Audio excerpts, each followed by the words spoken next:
Last time we saw that Gabimaru had forgotten everything that night, and we see that Gabimaru's mind is not in the flow of Tao. Now we see that Jika has just returned from the island in the Satsuma area of mainland Japan. The Shogun's officials summon him and ask him what happened there. Jika tells them that Chobei killed Jika's criminals before reaching the island. So he abandons the mission and returns. However, due to the waves, he was forced to reach the island and then, with great difficulty, escaped. After saying this, Jika falls silent. Then, the officials ask him to give details. Jika flatly refuses, saying, quote, "Telling them will only cause problems. I have nothing to do with that dangerous place." Just then, another assignment arrives and bows to them and apologizes for Jika's behavior. The officials, upon seeing the man, understand that the apologetic man is no ordinary person. So, they ignore his mistake. The Shogun announces that some Asman will be returning to the same island. After the meeting, Jika becomes irritated and says that all the officials are treating them like porn. However, the Shogun, who is younger and stricter, scolds him, saying that it's unbecoming of a samurai to speak like that in front of officials. Jika relaxes a bit and says that his presence at the meeting was helpful. Hearing this, Shogun becomes even more angry and tells Jika to change his attitude, saying that such an attitude is shameful for a samurai. Jika apologizes and then asks who they're taking on the mission. Shogun explains that this time, instead of criminals, they're taking Iwaga's ninja. Because while the process of selecting criminals was underway, an Iwag Garden ninja easily killed all the criminals. And now their chief wants him to take some more ninjas along with that ninja. Shogun says that they will leave in a few days and return after completing the mission on the island as soon as possible. Just then, a man arrives and asks, "Jika-san, what should we do with that giant monster head you brought?" Jika remembers that he didn't tell them about the evidence. He says that now is not the right time to reveal it. Shuken approaches curiosity to examine the object. A worker tells him that the object could be alive, but Shugen tells him, "No, it's dead. I don't feel any life waves from it." We then see two more shadowy figures talking. They confirm that rank 2 Shugoken and rank 3 Jika are going to accompany them on the mission. The scene cuts to the island. Gabimaru and his team leave the cave the next day and head up the valley to find the old gate. On the way, they encounter Chobei and his brother, Toma. Seeing them, Fuchi remarked that more humans meant more friendship. But then, Chobei smiled and landed a spinning kick on Gabimaru. Gabimaru vanished in a split second. Then, Gabimaru landed on Chobei's shoulders, knocking him over. But Mei yelled, "His is too strong," and boom, Chobei immediately flew up and slammed Gabimaru to the ground, declaring, "I don't want to be friends." Back on the mainland, Lord Aoki says that the idiot has sent 50 ninja. It seems their leader has a different plan. Shugen tries to convince him, but asks, quote, "How will you control all these ninjas since Aquadenbi, 2 of them are unranked tutu." Now we see that Aoki, the rank 3 chick, is unranked, and the beautiful combat teacher Isuzu have set off for the island. Aoi, because Aomi is short, is also unranked, and Isuzu is the Shogun's private teacher, but because she's a girl, she's also unranked. The Shogun explains, "We're not going to observe the mission. We're going there to support our people." Hearing Aohi's comments, Kiyomaru becomes irritated and asks, "Who is this old man to judge us?" Isuzu tries to stop him, but Kiyo retorts, "I can easily defeat everyone here alone," and cuts off the mask of the nearby ninja. An enraged Isuzu pulls out a sword and puts it to Kiyo's throat, telling him to put his sword back in. Just then, an Iwaga ninja appears and tells him not to worry. Isuzu, a little embarrassed, apologizes. But the ninja says, "If you doubt us, choose one of us, and he'll sacrifice his life." To show his loyalty, he jokingly selects the same ninja, thus he was actually the leader of their team. So before leaving, he gives his position to the next ninja, saying, "We're just tools. Trust us."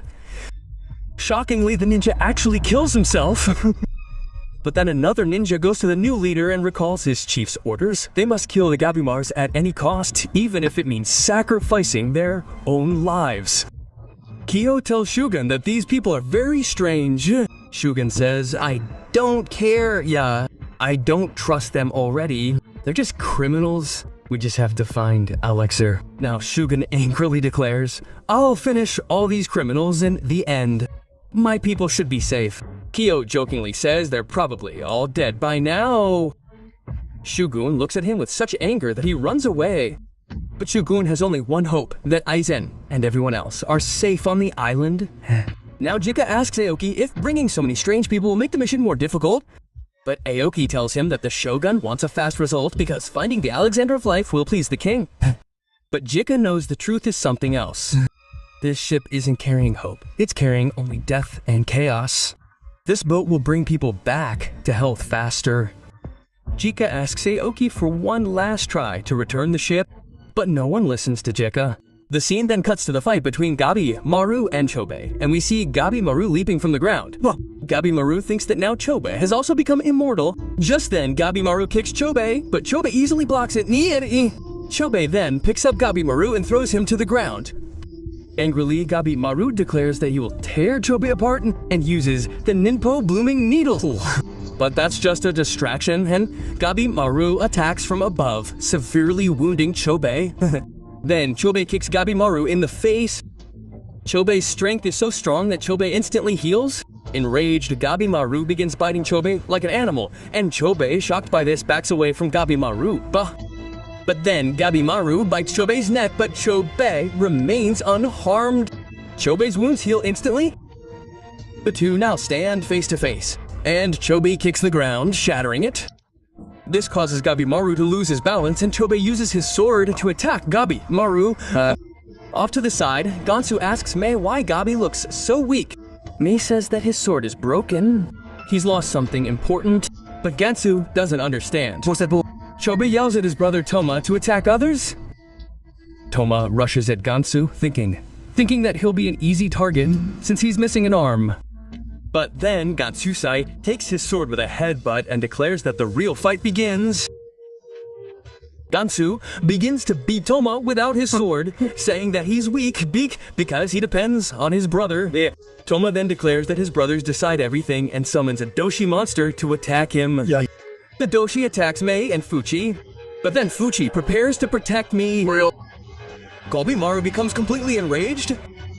Gabimaru ignites his body and declares, I will burn everything. He combines Ninpo Burning Bridge and Stone Storm to send a heated Rux at Chobei, causing them both to fall to the ground, and Gabimaru prepares to burn himself to death. Chobei says that will kill both of them. Gabimaru tells him it doesn't matter. We're all replaceable, and if I die, someone else will come in my village. Hearing this, Chobei is triggered. Chobei remembers that he has something to lose, his brother. Chobei thanks Gabimaru. Chobei's body transforms into a monster. Numerous tentacles emerge from his body and begin attacking Gabimaru. Gabimaru uses flame again, but Chobei cuts through the flames, throwing Gabimaru into the air. Gabimaru quickly frees his body from the tentacle with ascetic blessing, but Joe is no longer visible. Joe angrily shouts, where is that ninja gone? Dantatsui remarks that Gabimaru is fighting a completely different way today than he did yesterday. Mek replies that Gabimaru's Tao is still too low. He can't win now because Gabimaru is only focused on being strong, and to use Tao, one has to be both strong and weak. Gabimaru thinks he will use his remaining strength to finish Chobei. But then Gabimaru has a vision of the person he had forgotten. But Gabimaru ignores the thought. Just then Fuchi sees that both of them have lost their senses. Being his brother turned into a beast, Toma realizes that he's fighting for him. He remembers Gante-sai's line that Chobei is only fighting for his brother Toma. In a rage, Chobei begins to destroy everything like a hurricane. But Chobei realizes that he accidentally attacked his own brother, Tobama. Seeing this, Chobei is unable to even move. Chobei thinks to himself, what have I done? He repeatedly says, you are my world, my brother. Just then Gabimaru, seeing the perfect opportunity, prepares to attack Chobei. But suddenly Mei rushes in to stop Gabimaru, not wanting him to waste his remaining Tao and die on the spot. Standing behind him, she unleashes a powerful Tao blast, creating a massive crater in the ground, sending Gabimaru, Toma, and Chobei plummeting. Gabimaru somehow manages to escape, but when Chobei tries to escape, Gabimaru throws a rock at him from above, causing him to fall. Chobi manages to throw Toma to safety with his spear, saying, wait, I'll be back. Gondo, Sai, and Fuchi are shocked, unable to understand how I'm using such a powerful Alaya. They're even more shocked when I transform into a fully grown and mature woman. In the Hōrai, Sagiri suggests they go out and meet Gabimaru and the others, but Yuzuriha refuses, saying that escaping the island is the most important thing. Sagiri understands that Yuzuriha is only concerned about her own safety. So she explains, I'm not just concerned about myself, but everyone's safety so they can return home together. She says the escape plan is the same, we'll leave together. Right. The three of them head towards the gate, seduced by the beauty of Hōrai. The mystical feeling there impresses everyone. Hoko remembers Mudan's words about Lord Tensen experimenting on humans and keeping them as test subjects. He believes that if today's humans succeed in defeating an immortal, the island's world will change. He believes these people are the most unique humans ever. As they reach the old gate, they meet Fuchi, the wounded Saime, Toma, and the unconscious Gabimaru. Everyone is surprised to see each other. Sagari and Fuchi ask, what happened when we separated? Fuchi is delighted to see that Mary is safe. Oko, shocked, asks, did everyone come back from Soshi's pit? Oh. When he learns, he falls silent. He thinks, brother, in 1,000 years, no one has done what these people, or these humans, have done. Fuchi receives news of Sa's death and goes to his gravesite, crying in grief. Shion feels remorse when he sees that there are so few survivors. Gantesai says that it's pointless to regret these criminals. When they arrived, they were all about to kill each other. He then points a finger at Toma, calling him a traitor, and tells him to finish him off right now. But Sagiri stops him, saying that without Chobe, Toma is no threat, Toma. Yuzuriha then warns everyone that Gabimaru is seriously injured. I think he's gonna die. Fuchi explains how Gabimaru's use of such force is so profound that his injuries are not just physical, but profound. Sagiri approaches Gabimaru and looks at him with sorrow. But then Gabimaru regains consciousness and tries to stand.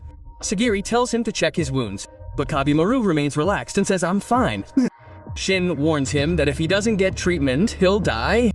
But Gabimaru says, I've already considered myself dead.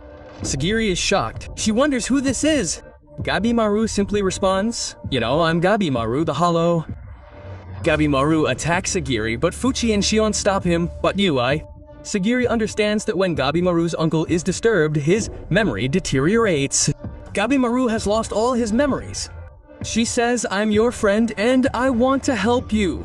Gabimaru still moves away from her, so Sagiri angrily blocks Gabimaru to the ground. Seeing this scene, Gante thinks it's like a Bochu Jutsu. Fuck, he doesn't believe it, and he blushes, saying it's a little different. Sagiri says now isn't the time for all this. We need Gabimaru's power to get off the island. She reminds him that someone is waiting for him at home. Just then, Gabimaru's Tao awakens, and his memories begin to return. A flashback begins with Chobai recalling his fight at the bottom of the valley. He thinks about how low he's fallen and realizes that the island resembles a bowl with ridges, connected in the middle. Then he sees a group of Soshi or monsters and uses them to test his Tao. All the remaining survivors hide in the cave to avoid Lord Tensen sensing. Gante calls Susai Shion a coward because he fears Tensen, but Yuzuriha and Nurugai tell him how dangerous Tenshin is. Shion asks Gabimaru if he fought Tenshin. Gabimaru says yes, and now he controls the two. But it's difficult. Hearing this, Yuzuriha says it's best to leave the island. But Gabimaru refuses, saying it's not that easy. Yuzuriha is about to share her theory, but Gabimaru stops her and says, you were going to say my wife is just an illusion. Yuzuriha wants to be sure whether Gabimaru actually knows his wife is real or not. Gabimaru remembers his wife's voice and eyes. He says her name is Yui. This is my proof. Now I have to return home to find out the truth. Sagiri happily agrees, and Gantushai also says that Gabimaru is the perfect partner. Yuzuriha thinks shinobi never share their weaknesses. But Shion says that only those with something to lose are strong, and he can sense Gabimaru's increasing Tao flow. It's also funny that Yui's name means bond or marriage in Japanese, so it's unclear whether she's real or a chief's creation. Down in the valley, Chobei destroys the remaining Soshi or monsters. Rion then comes and asks him if he killed Mudan. Meanwhile, Fuchi, knowing about the death of his friends, takes pity on the culprit and lets him go. And in the cave, Sakiri tells Fuchi that Mick is ill and unable to recover. Can you make a medicine? Fuchi becomes angry. He says that Mei is just like Lord Tensen. He further says that he will make the medicine, but in return, Mei must tell him everything. Now, Gabimaru asks everyone outside the cave to help him because he needs to learn the Tao better. Excited, he launches his first attack with Ganteth Sushai's sword. Gabimaru senses everything using the Tao, not his eyes. Ganteth Sushai attacks Gabimaru, but Gabimaru easily avoids the attack using the Tao. Then he delivers a powerful blow to the Tao, knocking it away. Murugai then attacks, but Gabimaru catches him and beats the others. During the fight, Gabimaru thinks that the Immortals, or Tenshins, have been training for 100 years. Learning to fight from them is pointless. The real trick is to use their Tao against them. Murugai daring steps forward saying he can defeat Tenshin. Gabimaru says, I need time. And now Ganta Shuai says the warm-up is over. Now the real fight begins. He then quickly jumps and attacks. In the cave, Fuchi tells Sagiri and Yuzureha that the island, the monsters, and Lord Tensen were all created by the same person. He is a Hoshi mystic, a master of ancient Chinese healing and divination. He controls Tao, creates crossbreed creatures, and he created Lord Tensen, who is half human and half plant, both male and female. He can change his gender instantly. Normal people also use Tao throughout their lives, but Lord Tensen has been honing his energy for thousands of years. No human can withstand him. Yuzureha asks why they are doing all this. Fuchi explains that the Tensa are creating Tao so that they can become immortal. Yuzureha and Sagiri are shocked to hear this. Now they discover that Alexander is real. Fuchi explains that it's just a prototype, a potion made from human Tao which allows Tensins to live longer. Now the mission is clear. To defeat Tensins, their Tao must be destroyed. Yuzuri asks why the research is still ongoing since the Tan is complete. Mei explains that Tensins is under the orders of his master, Zhu Fu. Fuchi explains that Zhu Fu was a Hoshi mystic from China who came to Japan 1,000 years ago in search of immortality. Perhaps he is still alive. The story hints that a mysterious person is still alive, so wait until you see him. Mei collapses from exhaustion. She explains that her left hand has become a branch. Actually, due to excessive Tao use, she is transforming into a tree. And now she needs energy or Tao to heal. Yuzuriha explains to her the restoration technique, but Mei says I have very little Tao. Rion severed my tendinitis, causing my Tao to leak. Finally, Mei's tragic story of how Rion tortured her and how much she was tortured.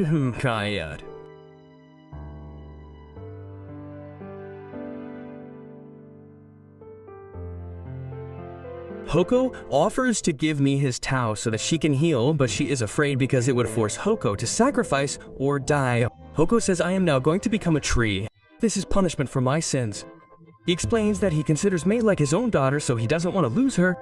Mei cries, you will always be my father. Finally, she accepts Hoko's Tao, returns to her younger self, and bids Hoko goodbye. Then, the Gabimaru practice fight ends. Xian is impressed by Gabimaru's strength and says, you can defeat Tensen, you can. Just then, Toma kneels before Gantai to learn training from him because he now wants to become strong enough to escape the island. Gantasai initially doesn't trust him, but when Toma provides proof by cutting his hair, he agrees and says, come with me. Toma decides that he will only be worthy of fighting his brother if they fight together. Yes.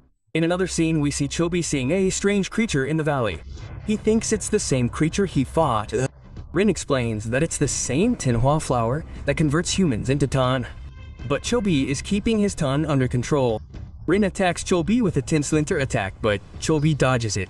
Chobi realizes that victory is difficult, so Chobi transforms into his breakdown state and begins attacking faster and faster, using vines. However, Chobi's vines now begin to control his mind. Chobi somehow manages to expand the vines and break Rion's tendons, destroying his immortal body. He thinks that breaking tendons is the right way to defeat enemies. But suddenly, Rion appears from behind Chobi and says, you just killed my clone, you cat. The real me is me. Chobi then releases his two. Seeing this, Rion is delighted and decides to take Chobi to the palace. Chobi attacks again, but the vines render him unconscious.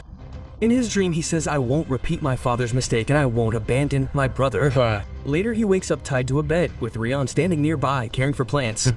She says, "You're the last key in my research. I want to understand your tower cycle with the Bochu Jutsu." Actually, Chobei is the only one who can create a perfect toe.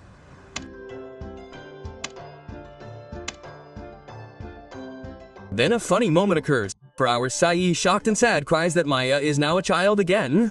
He says that raising her was easier when he was older. Let's return to the main story. Shion and Gabimaru are devising a new strategy. But suddenly, Mei announces that a new group has arrived on the island, and their leader is very powerful. Shion suggests that perhaps Shugon and the other Asha Enmen have come for backup. Fuchi also suggests that new criminals may also be in the group. Gabimaru asks Sagiri if Shugon could be their friend. But Sagiri says he's quite strong. Gantasai suspects that strength alone won't suffice. Shion remembers that Shugon could see magic before. The Shugon sword is kept on the shore. Just then, a monster appears before him. Shugon easily defeats it with his magic without using the sword. Durugai is shocked by his strength. But Yuzuraha tells an old story about how Shugon once killed all the criminals just to find out the location of other criminals. But Sagiri defends him, saying that his real character is different. Fuchi then warns them that Shugon was Sagiri's first crush. Shun, on the other hand, explains that Shugon hates criminals and will neither befriend them nor join their team. As Shugon and the group move forward, they see Rank 1 Yamada Asaemon Aigen lying dead under a tree. Shugon then has an emotional flashback.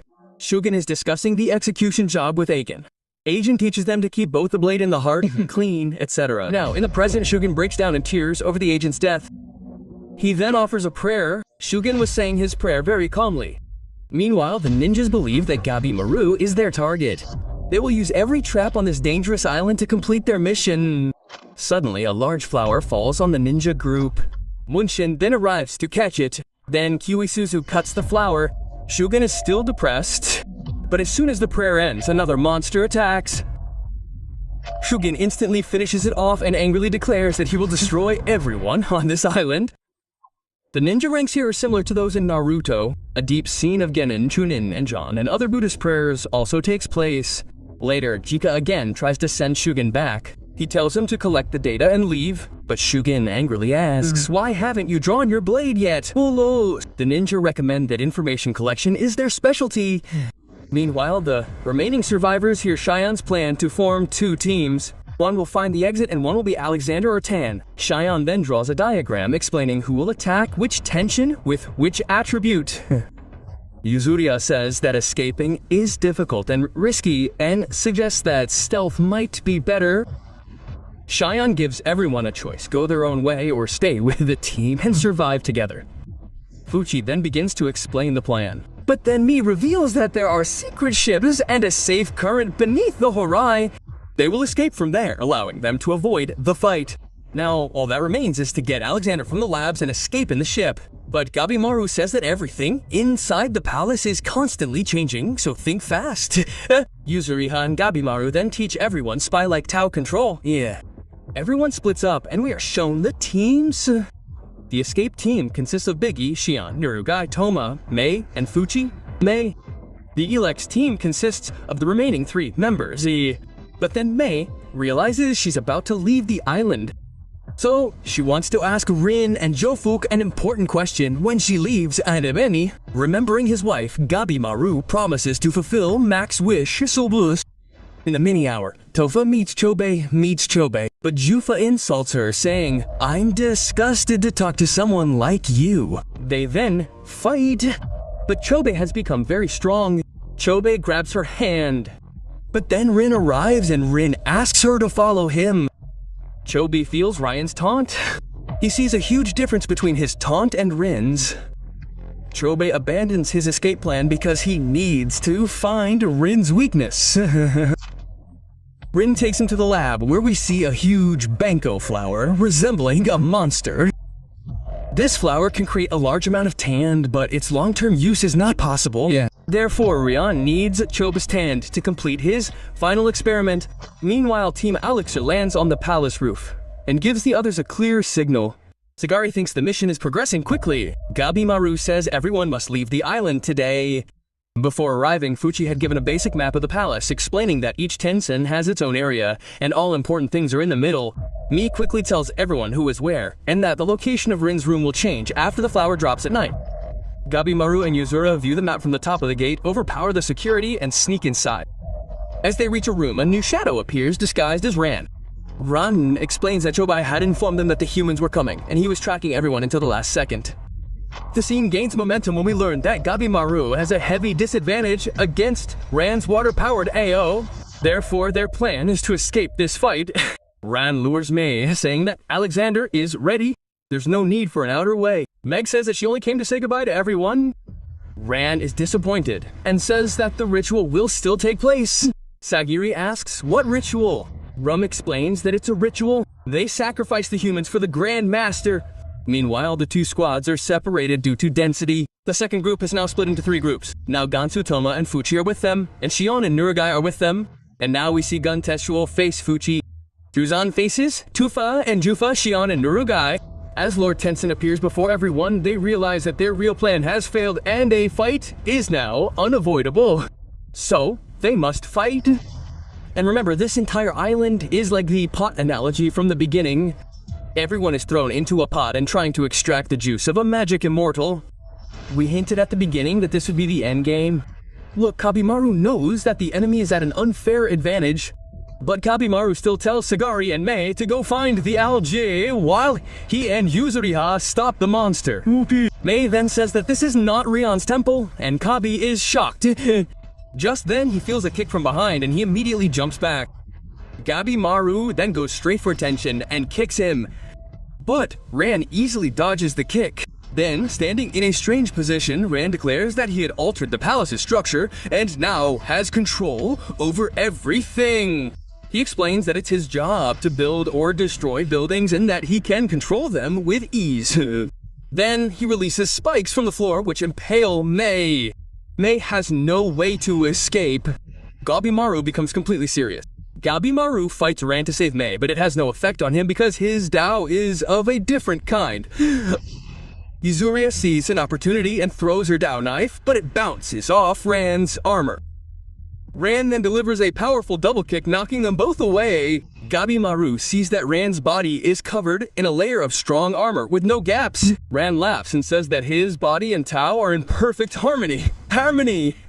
But Gabimaru decides he must create an opening. The two now fight on large pillars. Ran jumps and breaks off a large piece of Gabimaru's pillar. However, Gabimaru picks up the same rock and uses Nippo Stone Storm Yuzixad. The rocks fly straight at Ran, but Ran kicks them back, send Gabimaru crashing to the ground. Gabimaru then tells Yuzuriha that it's time for the next plan. Hearing this, Ran is confused, feeling as if nothing has changed. Just as he prepares to attack, Gabimaru suddenly disappears and delivers a powerful punch that sends Ran flying.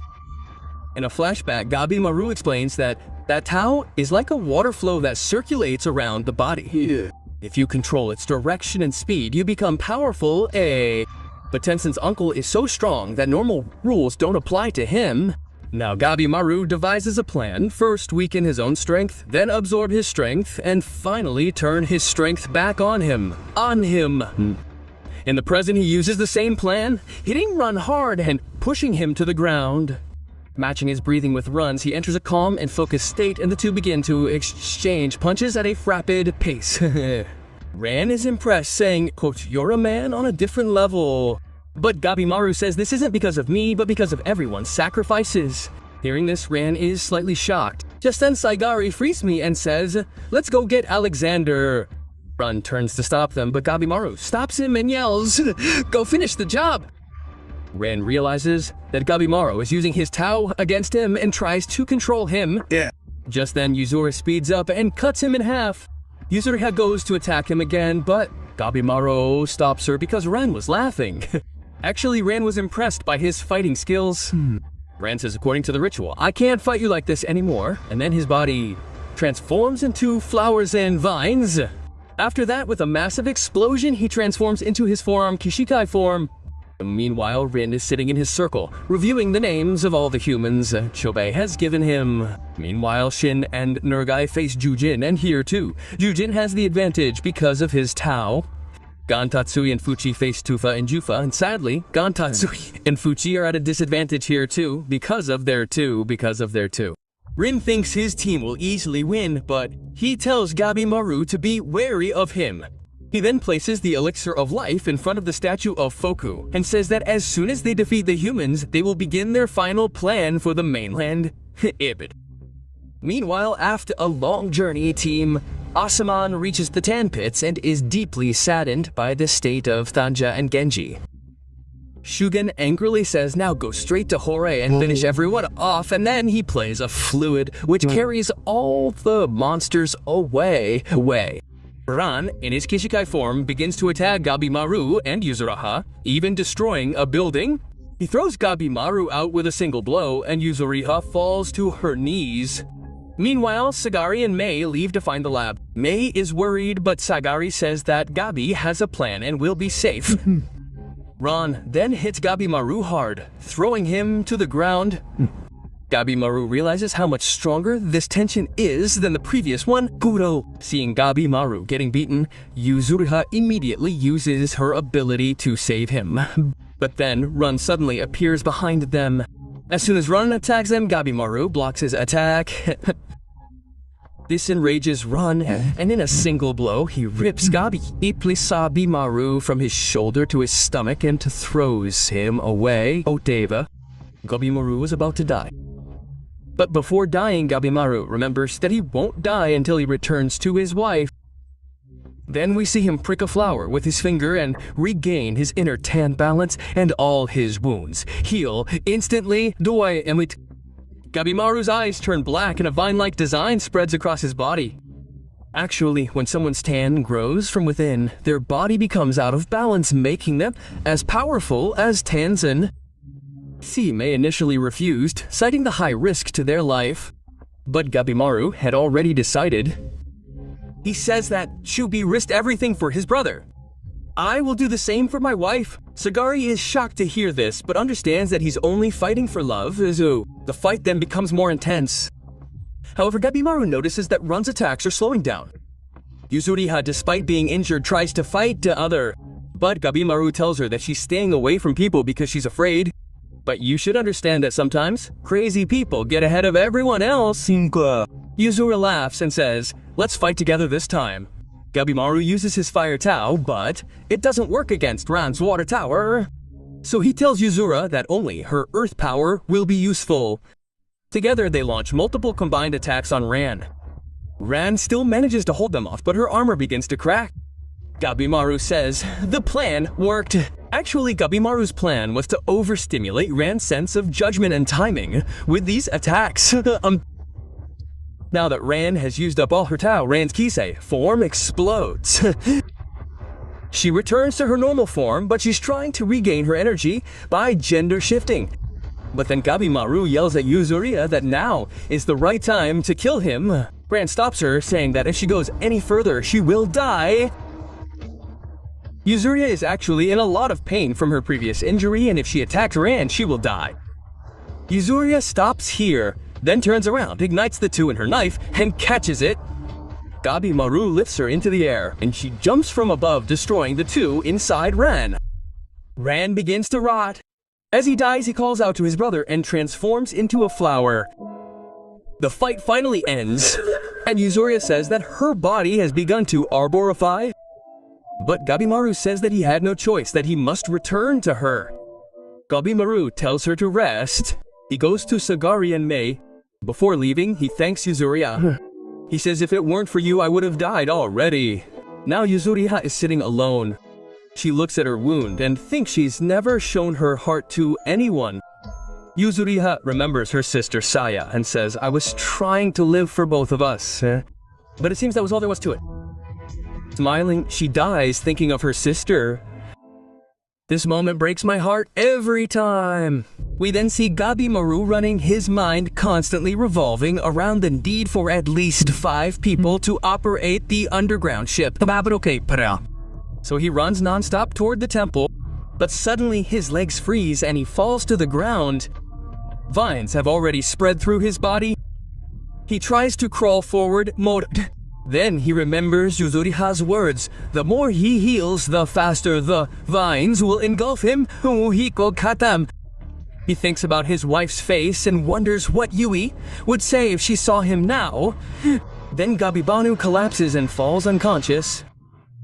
Moments before, in the hall of Bochujutsu, Fuchi and Toma appear before the assembled Sai, Fuchi, and Chubei. Chubei extends his hand and tells Toma that Lord Tensen has promised to make him immortal if he comes with him. Uri hums. Gantetsu jokingly says that nothing will change if another weakling comes along. Toma laughs and starts walking towards his brother. As the two brothers look at each other, they both smile and attack the mortal Tensen, knocking him down together. Chubei stands up and says it's a little late, but it seems you've gotten stronger now. He then thanks Gantetsu and Fuchi and tells them to handle Chubei. We'll defeat the other immortal. Dante, Sai, and Fuchi see that Tufa has recovered from the previous attack. She says, Chubei, you betrayed me and I am disappointed. Dante Sai points his sword at her and asks, do you want me to take away your pain? Meanwhile, the two brothers prepare to fight Jufa. Jufa angrily retorts, you attack Tufa, you attack. But both brothers launch their attacks without stopping. Ma then jumps onto Chobei's back and lands a powerful blow. Jufa throws energy balls back at him, but Chobei evades them. The two engage in close combat again, and Jufa realizes that he now knows how to use two. This fight is no longer the same. In his anger, he forgets the ritual and decides to finish both brothers off. On the floor below, Gantesai and Fuchi are fighting Tufa. Some of Tufa's clothes are torn, and Gantesai is slightly shocked by her appearance. Gantesai says she looks amazing. Tufa then attacks Gantesai, quickly smiling at him and saying, quote, I feel weird when an old creep looks at me. Look. Then she calls Fuchi cute and says, come, let's do a round of Bujujutsu. Hearing this, Fuchi directly attacks her, saying, I just want to understand what's inside your body. Gantesai laughs and says, now it'll be fun. Just then, Tao bulks up and begins the fight. Both attack her, but she dodges all the attacks and easily takes control. She jumps and releases an energy wave that blows them both to the corner of the hall. Fuchi says, a normal fight won't work now. We need to make a plan and use Tao. But Gantesai, irritated, shouts, I don't understand this Tao. I'm just here to fight. He goes straight to Taufa, who easily dodges his attack. Then she leaps into the air and taps him in the face, causing a massive blast that sends Gantesai crashing to the ground. Taufa laughs and says, just stop it, let it go. You can't do this. But Gantesai gets up and says, you must have enjoyed extracting Tao from humans for 1,000 years. Hearing this, the Tao falls. She says, we thought we were becoming immortal, but in reality, we've all gone mad. Then she fires another Tao blast. Fuchi feels Tao for the first time and, excited, says, with this, I can change medical science, Sufazokoi. Gantesai stands up and says, let's get started again. Tao, surprised by Fight's passion, launches an invisible attack. However, Gantesai senses it and immediately launches a powerful attack. In a flashback, Shion teaches them that Tao comes from feeling, not sight. Gantesai then says, I only want things I can cut. Now, in the present, he does the same. He attacks by feeling, not with his eyes. Just then, Taufa releases an energy projectile, knocking Gantesai away. Fuchi attacks him from behind, but Taufa grabs his neck and attacks him. The injured Fuchi stands up, but then Gantesai removes one of his eyes, and Gantesai can feel the Tao. We now see Gantetsu's backstory. Gantetsu, whose real name is Tansunsuke, has just been defeated by his master and is now wondering how his old master defeated him. Tansun, or Gantetsu, tells his master that he needs to learn more from him and become more powerful. But the master tells him that Gantetsu has become greedy for power. To become more powerful, Gantetsu will have to give up everything he has. Now in the present, Gantetsu realizes what his master meant. Toop again releases energy projectiles, but Gantetsu dodges them. Then Gantetsu catches him and they attack together, cutting off Gantetsu's sword with a perfect strike. Meanwhile, Chobei is fighting Jufa. He goes to activate his power form, but Toma says, now, brother, we will defeat him together. Hearing this, Jufa says, you two are fools. Chobei says, I win every battlefield because my brother is with me, is with me. Jufa, enraged, says, we always fight better together, even when we're not. Then, he sees Tufa's hand. Tufa's body now resembles a tree with fruit growing on its branches. Jufa, his best partner, apologizes. Then they fuse together, vowing to defeat everyone. As children, Jufa and Tufa were told that they were two halves of the same thing, meaning one was incomplete without the other. Therefore, Jufa always wanted to protect Tufa. He remembers telling him, I care so much for Tufa. That's proof of their true pairing. Then, one day, Rin introduces everyone to the Hoko look, telling them to use it to replenish their two power. But Tufa and Jufa are given tough and awkward tasks, like Bochujutsu, One day, during training, Tufa says, I don't like using Hoko like that. Jufa agrees. Tufa feels relieved that someone understands his feelings. After a while, Jufa becomes worried that there's no Hoko anymore. Goifa suggests that they just use humans, otherwise everyone will lose their cool. Muranon says if you don't do this, you'll all be finished. All this makes Jufa feel bad. Even after so much training, everything is gonna waste. Jufa angrily shouts, it's all for nothing. Then he sees Tensen's face turn into a scary smile. He thinks it seems either Tufa and I are normal, or everyone has gone crazy. Next, they are near a floodgate and see Tumadon and Tufa using the arborified Hoko lock. Yuda. Jufa asks, are you alright? But she, like a crazy person, tells him that it's wrong. Tufa smiles happily and says, yes, I'm a little crazy, but I don't care anymore. Jufa pulls her aside, hugs her, and says, you're not crazy. Humans are just the same. Using them is normal, but deep inside he thinks the world is the real madness Hōrai. Then, in real time, Jufa and Tufa achieve full fusion and transform into a monster or something. Looking down at the humans below, they say, you're all just animals. You're of no use to us. They let out a powerful scream that shakes the entire hall. Chobei tries to stop them by throwing a sword at them, but they break through the palace roof and fly into the sky. Gantetsu now mocks Chobei, saying, your attacks are useless. Chobei says, first kill the monster, then I'll see you. Fuchi tells Gantetsu that he should get first aid first, but Gantetsu says, now my focus is on killing the immortal. Fuchi then sees that the monster's blade has pierced Gantetsu's neck. He immediately removes it and yells for everyone to take cover. Chobei jumps up to the monster, grabs one of its tendons, transforms his hand into an X, and cuts the tendon. Chobei realizes that Chobei's metal affinity dominates the immortals' wood affinity, Babina. Chobei becomes enraged by Chobei's ability to cut the monster in two, and he begins to thrash Chobei. But then the monster attacks with lightning speed and blows Chobei away. Seeing this, Gantetsu taunts him. This makes Toma extremely nervous. Fuchi, however, says that they can only win through teamwork, and they can fight each other later. Chobei, Toma, Gantetsu, and Fuchi decide to fight together. Chobei transforms into a monster and blocks Tao's final attack, and they begin to fight. But then Chobei analyzes Tao's attribute cycle and finally realizes that only Chobei's attack can completely kill Tensen. Toma and Fuchi rush forward and cut his tendon. Sensing an opportunity, Genetsu immediately attacks. But Genetsu slips and falls into the water. Looking at Toma, Chobei says, my brother has changed. Before, Toma just followed me around, but now he has developed his own personality. But then we see the same giant monster in the sky. It's still flying, EO.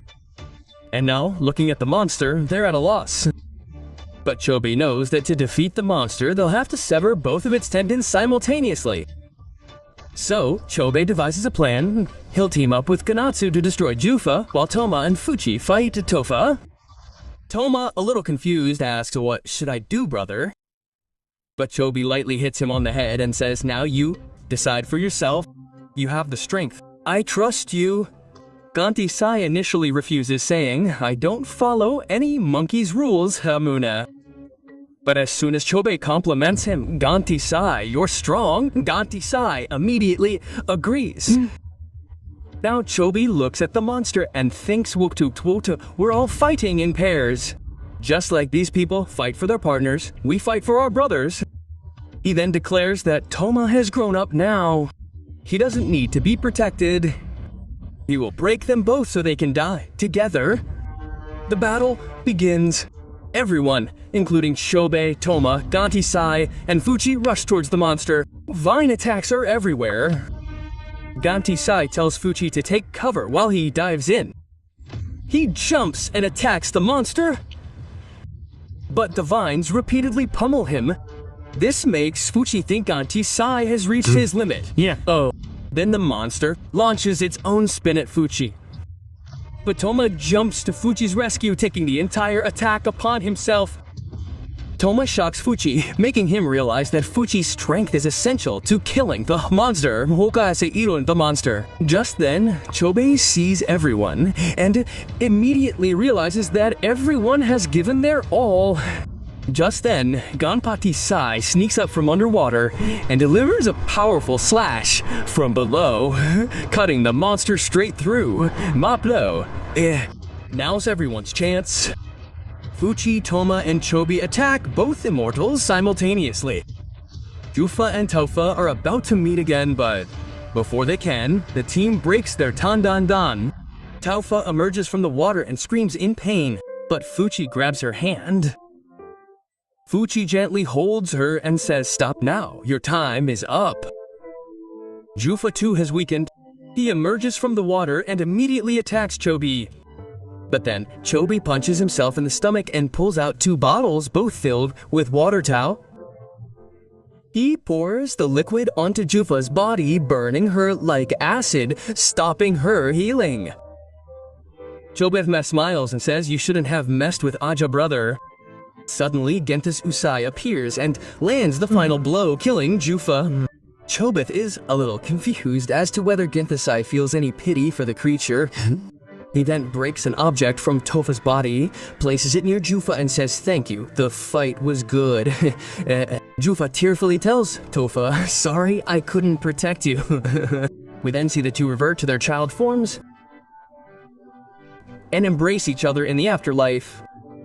Tofa smiles and says, "I'm glad you were my partner and the battle in reality is over." Fuchi wonders how everyone else will be now, and Sagiri and Mei meet Guifa. Guifa says, "I won't do anything to you as long as you stay here, but if you move even one step further, I'll crush you." Mei explains that this is the Rent Temple and asks where Ryan went. Yuya. Guifa says he left here a while ago and has appointed me as its guard. He sees some objects placed in front of him. He says these objects reveal which humans are still alive and where they are fighting. Sagiri raises her sword. Just then, Guifa releases his too, and its power is so great that Sagiri falls to her knees, Avage. But she still gets up.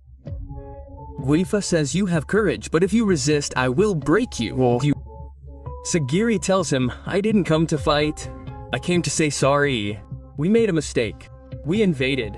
But you people invited the humans here. You started this war." Then she says, "I want peace. We will go, please, let us go." Guifa lets her go from her trap, but says, "Even if you go back, it's of no use." Then he shows them an illusion revealing Ryan's true plan. He's taking a ship from Hōrai to mainland Japan and releasing the Butterflies of Paradise, which will transform every human on mainland Japan into white and hua flowers ours. When all the humans combine into a giant divine beast, the Banko flower Rion will create the perfect tan. Hearing this, Sagari is shocked and asks, "Why is this happening? Why are you doing all this?" Guifa says, "We don't feel anything for humans. You all just see us as material for making Alexander." Mech then exclaims, "No, Jofa was doing research to help humans." But Guifa says, "Everyone changed. When we first lured the humans here, we realized how different they are. They have both love and hate within them, and that essence is what we lack. We can never be like them." He then declares that the agreement is useless. Now we can only steal more lives, he says. He then calls out Xian's name and declares that he's about to die in battle. The scene cuts to Xian and Nurgai fighting Jutin. Xian has been stabbed over 200 times, and his regeneration speed is finally slowing.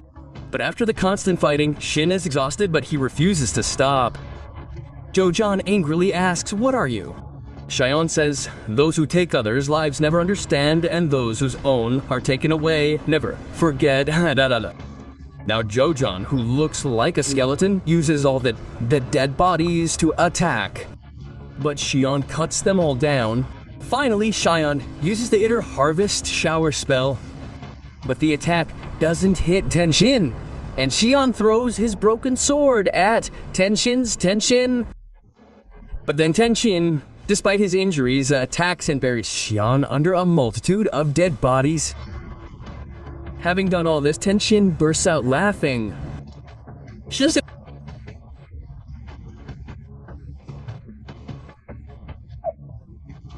He tells Xian that he will neither live nor die in peace until he destroys him. Seeing Xian's anger, Tenshin immediately dives into the water to regenerate himself. He emerges fully rejuvenated, resembling a new Tenshin. He attacks Xian and Nurgai with such ferocity that Tenshin overpowers them. Now we see Xian's backstory. Xian was blind since childhood, and the scars on his face were inflicted by his mother, who used to earn money by performing on the streets. So his own mother did this to him so she could earn more money. But Xian's excellent swordsmanship skills earned him a job in the Yamada clan. However, Xian doesn't reveal his true backstory to anyone because he doesn't want to insult his mother.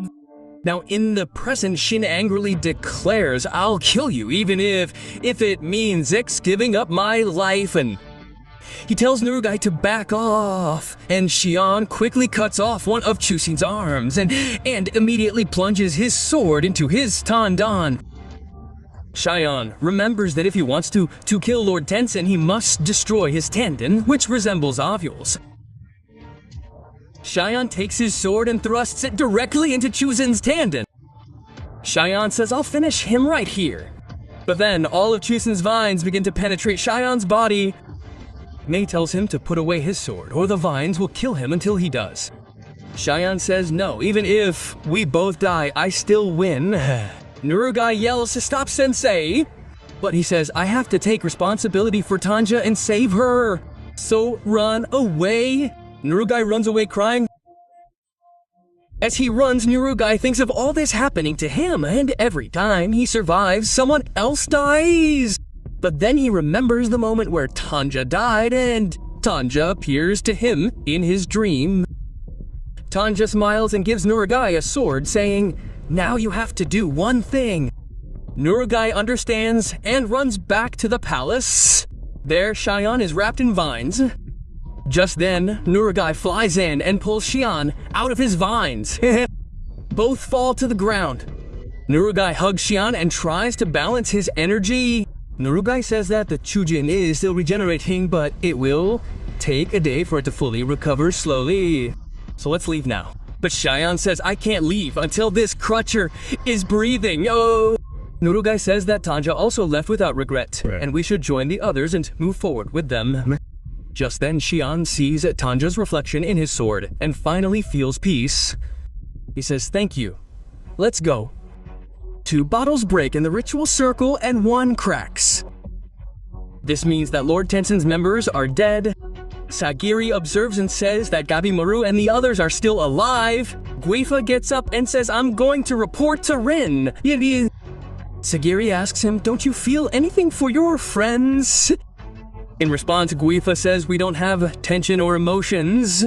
Mei was the same. She just acted. "We're just gonna follow the path of Yang and Yang." He asks me why she came back. Mei says, "I've met other people and learned what life is all about." Hearing this, Guifa sadly says, "I feel jealous of you, moisque." Suddenly, the entire palace begins to shake. Guifa shouts the situation has worsened. Then we see rank 2 Yamada Asha Isha Iman Shugen riding his Moonshin break through the walls of Hōrai. This concludes the entire Season 2 of Health Paradise. In the final season, Season 3, we'll find out if Gabimaru's wife is real. This will then conclude the entire manga or the entire anime.